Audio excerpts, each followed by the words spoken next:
Madalang masasalok talaga siya. Hindi, ang bira niya, paluslos, basta sasalukin. Yo!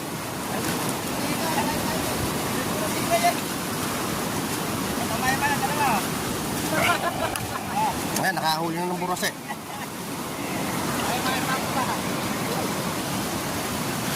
Hawak-hawak mo. Kasali nga dyan tiyang sa payong, ako nahahawak.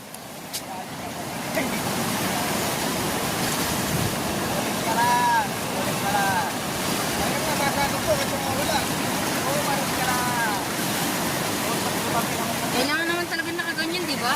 Okay lang, sumusunod. Eh, yung kanina ano eh. Kaya sa ganyan.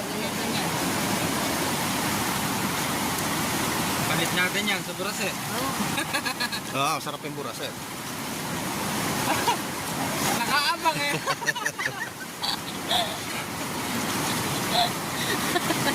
Mas maganda ata yung banat yung net na yun. Demonyo na yan. Hindi, okay lang yun na may lawlaw. Hindi niya nakuha yung naalag kanina, no? Ayun. Oh, may namumuti. Namuti talaga kanina, nakita ko Hindi eh. naman buras yung nandito kanina eh. Hindi, namuti nga yung ano niya, buntot. Basta nakita ko buntot.